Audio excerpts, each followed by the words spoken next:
The fact that he was the only person not wearing a dark suit did not go unnoticed. So the White House press secretary pushed back. She said the president looked great and presidential alongside our stunning first lady, who was, as usual, dressed perfectly for the occasion. And she's right about Melania. I don't know about stunning, but she definitely looks stunned. Show them together, because this is the happiest I've ever seen these two together. It was like they're on their second. Last week, a group of Democratic congresspeople, all of whom served in either the military or the intelligence community, posted a video in which they reminded active service members that they are not required to obey illegal orders. That's all they said. And for that, Trump accused them of sedition and treason and suggested they should be executed, which was so outrageous, even his buddy Brian Kilmeade did everything he could to get... Just when it seemed like chaos had already hit its peak, Jimmy Kimmel came in and took things to a whole new level, unloading on Trump and Melania with zero mercy, leaving nothing standing, not even their famously flawless hairstyles. Imagine a comedy roast colliding with a mic drop moment and the tension of a Thanksgiving family argument, all packed into a single explosive night. What you're about to see isn't just a lineup of jokes. These hits land so hard, you'd think the audience should have been handed protective gear. Stay right where you are, because this wasn't ordinary late-night humor. It felt like a national event you simply could not afford to miss. Kimmel's a loser. I do Jimmy Kimmel. I did him a lot. Yeah. And he'd be standing on the sidewalk. Oh, sir, may I bring you in? He'd bring me in. Every time. The whole show is talking bad about. That's all they said. And for that, Trump accused them of sedition and treason and suggested they should be executed, which was so outrageous, even his buddy Brian Kilmeade did everything he could to get Trump to walk it back. In the old days, if you said a thing like that, that was punishable by death. Yeah, but you're not threatening them. A lot of people are interpreting there's a threat and there's security. Well, I'm not threatening them, but I think they're in serious trouble. I would say they're in serious trouble. I'm not threatening death, but I think they're in serious... Jimmy Kimmel didn't just throw shade at Trump and Melania. He dropped a full-blown comedic nuclear bomb, and the fallout was so wild, it made 4th of July fireworks look like someone waving a sparkler. It was a comedy tornado in full force. Jokes sharp enough to slice through a luxury escalator, insults delivered so relentlessly they made even the pettiest Twitter spats seem like preschool arts and crafts, and punchlines executed with such precision that not a single hairpiece, wig, or spray tan ego escaped untouched. What started as a normal monologue quickly escalated into a comedy wrecking ball, smashing through decades of hairspray, bronzer, and carefully curated self-importance. The crowd came expecting laughs, but what they got was the comedy equivalent of a monster truck rally plowing straight through 2 meticulously crafted public images. In that press conference, and he's touched Melania all year. But I have to say, this really got the MAGAverse twisted. They had to unplug and reboot Sean Hannity 5 times after this meeting. This is the reaction at the Fox Business Channel. Wow. Just one word, wow. Hey, is that a good wow? You could almost feel the imaginary golden elevator doors inside Trump Tower trembling with every punchline Kimmel fired, as if the massive walls of ego were finally starting to crumble. And let's be honest, they were never all that sturdy to begin with. And Melania? She wasn't spared for a single second, becoming a silent part of the demolition parade from start to finish. Woke up this morning, I'm in bed, my wife comes out of the bathroom, she's got her phone, she goes, Trump tweeted you should be fired again. I was like, oh, and then I went downstairs and made bagels for the kids. It's like... Late last night, the Angry Orange posted, why does ABC Fake News keep Jimmy Kimmel, a man with no talent and very poor television ratings? Normally known for her quiet, graceful, statuesque composure, Melania suddenly became the centerpiece of Kimmel's comedic artistry, under the harshest spotlight, as if he had spent years studying every Instagram angle and red carpet pose just to find the perfect moment to strike. Every poised smile, distant glare, and "I have no words" expression was turned into comedic ammunition. By the time he was done, this wasn't just a simple roast. It felt like a full-blown documentary investigation powered entirely by punchlines. To appreciate how every beat landed, picture Trump stepping onto an invisible stage built entirely from ego while the audience leans forward, waiting for the first spark. It was like watching a human piñata surrounded by professional comedians. One moment, he's smugly tallying imaginary electoral votes. The next, he's a case study in comedic gravity. The bigger the ego, the harder the crash. And Melania's role? Almost cinematic. She was the silent co-star, the Mona Lisa in stilettos, never interrupting, but adding depth to every moment. What old days are the Salem witch trials? What old days is... We did not put Congress people to death in the old days. One of the Democrats Trump's going after is Senator Mark Kelly of Arizona. The Pentagon is threatening to investigate and even court-martial him for this video. Mark Kelly was a captain in the Navy. He flew 39 combat missions over Iraq and Kuwait. He's a former astronaut, which, I mean, if Trump starts going after our astronauts, who's next? Lauren Sanchez, Katy Perry? Kimmel didn't hold back for even a second. Every tiny gesture Trump made, the smug little grin, the stiff hand twitch, the barely noticeable eyebrow lift, became instant fuel for sarcasm so sharp and freezing cold that the audience kept yelling, "Did he really just say that?" By the time he was done, people weren't just laughing, they were stunned at how one night of jokes managed to unravel decades of carefully polished public image built by ghostwriters, stylists, and entire teams of PR experts. Sliding effortlessly from goofy physical comedy to unexpectedly deep cultural observations, Kimmel showed exactly why his humor hits so hard. He takes the absurdity of public figures and turns it into flawless comedic art, something aspiring comics, casual viewers, and even those who think powerful people are untouchable can't help but enjoy. It felt less like a monologue and more like watching a demolition specialist dismantle a skyscraper with perfect timing, precision, and flair.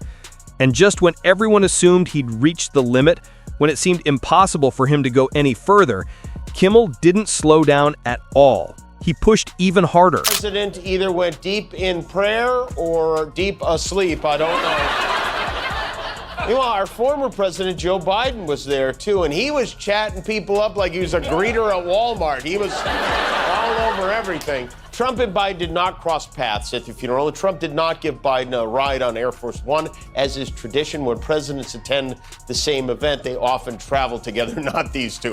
Biden was like, you know what, I'll get on a Spirit Airlines over there. One embarrassing headline after another, every disastrous tweet, and every awkward photo op piled up until Trump and Melania no longer looked like untouchable icons. They looked like a giant warning label for what happens when fame takes a wrong turn. Their perfect smiles suddenly felt like flimsy shields that couldn't protect them from the storm of satire. The crowd wasn't just entertained, they were soaking in every moment with that rare mix of disbelief and satisfaction that words barely capture. The laughter wasn't only about jokes, it was irony, reality, and the sheer spectacle of two people who craved the spotlight being forced to dodge punchlines like flying debris. And buried inside all the chaos was a truth nobody could ignore. The bigger your reputation, the harder comedy hits when it finally catches up to you. And once it did, the internet erupted instantly. Twitter blew up, memes multiplied like wildfire, and every corner of the web lit up with clips, screenshots, edits, GIFs, and more GIFs. Each joke landed with surgical precision, hitting exactly where it stung the most, while leaving the whole world laughing. Because deep down, this chaos was always there. It just needed a professional comedian to shine a spotlight on it. And the wild part? Even months after the show ended, the jokes kept coming back, resurfacing again and again. That's the real punchline. It stayed hilarious long after the moment passed. And he posted this, I think this is interesting, at 12:49 a.m., 11 minutes after the show ended on the East Coast, which is nice. He watches us live. Hi, Mr. President. How are Thanks for watching us on TV instead of on YouTube. We appreciate that, and I'll tell you, it's viewers like you who keep us on the air, ironically. It's also sweet that even in the middle of the biggest sex scandal in the history of the American presidency, he takes precious time on the toilet to post about art. One embarrassing headline after another, every disastrous tweet, every awkward photo op stacked together until Trump and Melania stopped looking like untouchable icons and instead turned into a giant warning label for fame gone completely off the rails. Their perfect smiles suddenly looked like flimsy shields that couldn't protect them from the avalanche of satire. The audience wasn't just entertained, they were living in the moment, caught between disbelief and pure satisfaction. The laughter wasn't only about humor, it was irony, reality, and the rare sight of two people who craved the spotlight being forced to dodge jokes like flying debris. And buried inside all that absurdity was a truth no one could ignore. The bigger your reputation, the harder comedy hits when it finally swings back at you. And when it did, the ripple effect was instant. Twitter erupted, memes multiplied at historic speed, every corner of the internet flooded with clips, screenshots, edits, GIFs, endless GIFs. Each punchline landed with surgical precision, hitting the softest spots while the entire world laughed. Because the chaos was always this dramatic, it just needed the right comedian to shine a spotlight on what everyone else overlooked. And even after the show ended, the jokes didn't fade. They kept resurfacing, and months later, they were still hilarious. Then came the late-night twist. Trump posted about Kimmel at 12:49 a.m., just 11 minutes after the show ended on the East Coast, practically proving he watches live. Kimmel joked, greeting him like a loyal viewer and thanking him for choosing TV over YouTube, even teasing that it was strangely sweet that, in the middle of the biggest presidential sex scandal in American history, Trump still made time to rant about the show from the bathroom. These jokes didn't disappear, they echoed like a brutally funny truth that refused to stop replaying. And then the moment turned cinematic.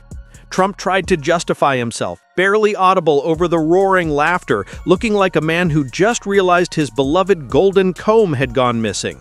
Every hand gesture that once symbolized power now looked like a desperate signal begging someone, anyone, to save him.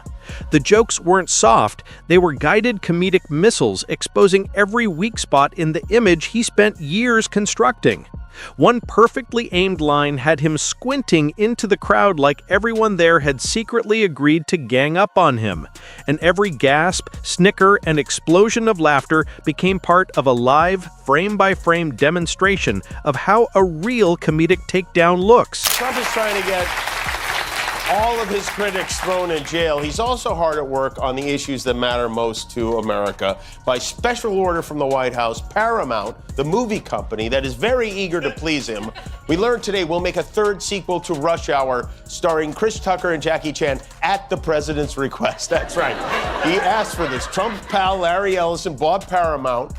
George Lucas asked him, will you make Rush Hour 4 for me? He likes the Rush Hour movies because that was the last time he got Eric to be quiet. You could practically watch Trump flip into emergency damage control mode in real time, like a general suddenly realizing his entire army had been replaced by stand-up comics. And just when the chaos hit its peak, the Melania moments arrived, and they were nothing short of iconic. Usually the picture of flawless composure, she instantly became the perfect counterbalance to Trump's unraveling. One eye roll, one tiny shrug, one perfectly timed side glance. Each one was comedic gold, and Kimmel didn't waste a single second.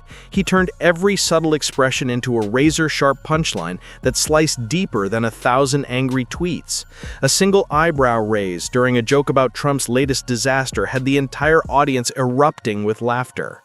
You could almost feel Trump leaning forward, ready to interrupt, ready to defend himself, only to realize resistance was completely pointless. In that moment, Melania transformed into the silent narrator of the madness, a living emoji radiating one universal message: please, just stop. Keep saying we have bad ratings, and you should listen to him, because if anyone knows about bad ratings, it's that guy. President Trump's approval rating is tanking. Plunging. to a new low. A new low, even among Republicans. That's the lowest level of his second term. That is the lowest it's been in his second term. It is at a low of the second term. The lowest of his second term. La aprobación del presidente Donald Trump se desploma a los niveles más bajos. Más lagos. What does that mean, Guillermo? Its rating is very low. So that's bad. Yeah. Every punchline hit Trump's fragile golden ego like a hammer smashing crystal. And it didn't stop at his mannerisms. Kimmel dove headfirst into tweet territory too. But not just reading them, he painted them so vividly that the audience could see each one detonating across the internet.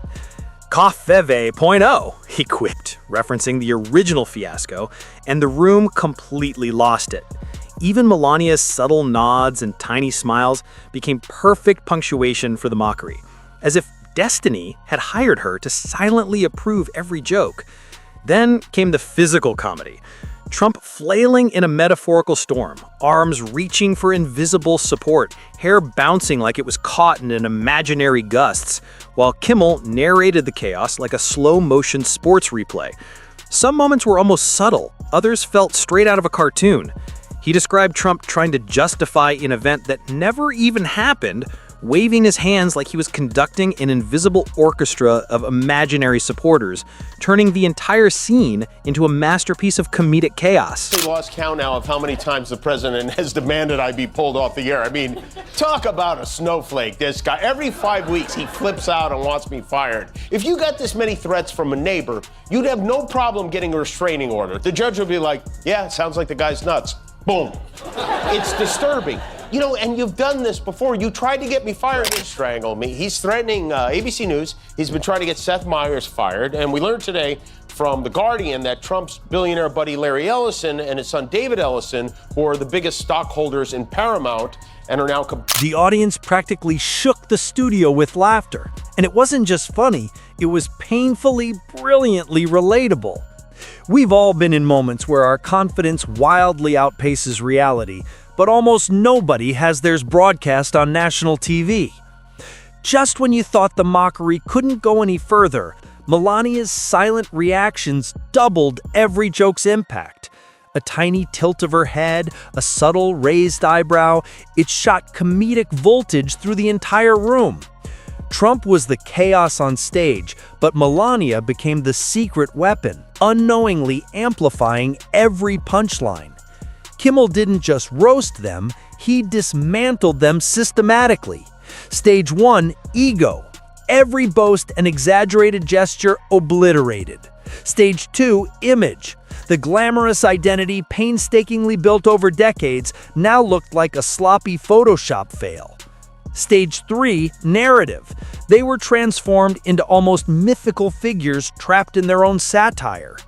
Picture Trump trying to assert power only to slip on the invisible red carpet of his own reputation, while Kimmel, with surgical comedic precision, stretched that tiny misstep into an epic saga of humiliation. Talking about Christmas already. For me, Christmas doesn't start until the First Lady says it does. You know, a few weeks ago, Melania Trump announced she's working on a plan to decorate what is now left of the White House. And you may remember from the last time Trump was president, Melania decorates for Christmas the same way everyone else decorates for Halloween. Scary. But this time around, she's going a more traditional route to cash in on the 250th anniversary of our country. This is the new Melania. Meanwhile, Melania delivered what felt like a masterclass in silent endurance, perfectly composed as her eyes scanned the audience, silently confessing, yes, he really does this all the time. The crowd picked up on every unspoken cue and erupted, because the humor wasn't just jokes. It was truth dressed in absurdity. And Kimmel wasn't done. He dove into wildly exaggerated hypothetical scenarios that could only exist in the world of satire, like imagining Trump trying to tweet from the stage, restrained by invisible chains of irony. Every desperate gesture, every dramatic inhale, every split-second pause became another highlight of comedic destruction. Melania, silent but expressive, became the stand-in for every viewer, reacting exactly how the world reacts. Kimmel didn't just tell jokes, he directed a live-action cinematic satire, blending reality, exaggeration, and human ridiculousness with flawless balance. The audience didn't just leave entertained, they left laughing, reflecting, and a little stunned at how comedy can sometimes deliver truth with more force than any speech ever could.